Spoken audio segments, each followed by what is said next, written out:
Was tust denn da? Was tust denn da? Ja, spinnst denn du?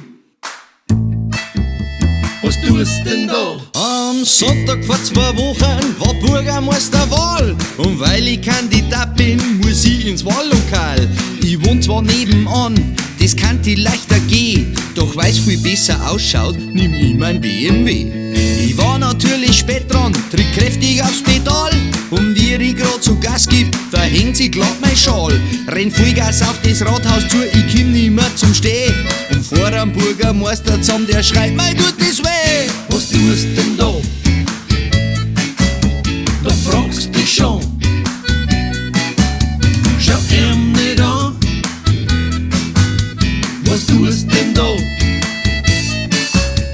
Der Sepp, der sitzt am Stammtisch, spät ist wieder geworden. Und nach der 10. halbe ist er zu sich heim. Die Kuh, die wollt der Maker 4 Uhr in der Früh.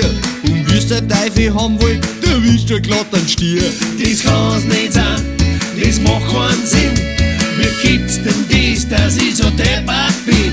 Schon wenn ich aufsteh, bin ich verwirrt. Ich hab's im Spiel, dass das nicht besser wird. Neulich nachts hat Mutti zum alles um mich gelangt. Nicht am Bauch und nicht am Kopf, da war er durcheinander. Sie wirft sich auf ihrem Aufe, das Bett fast zusammenbricht. Er steckt in der Matratze fest, vom Läusig's nur das Gesicht. Vom Wirtshaus Richtung Friedhof schwankt der Wick bei Nacht. Da seht der Eppern liegen, im Wirt sein Kellerschacht. Er packt sich schnell eine Schaufel und schiebt das Loch gleich zu.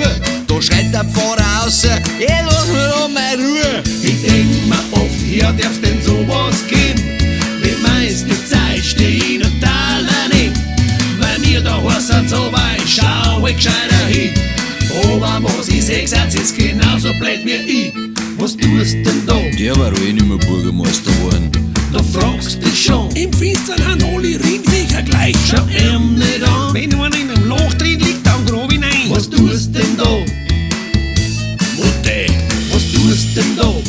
Mutte, Da fragst dich schon. Weil mir da heißt so weit, schau ich gescheiter hin. Aber was ich seh, seid ist genauso blöd wie ich. ich komm von der Matratzen nicht mehr raus. Mutte!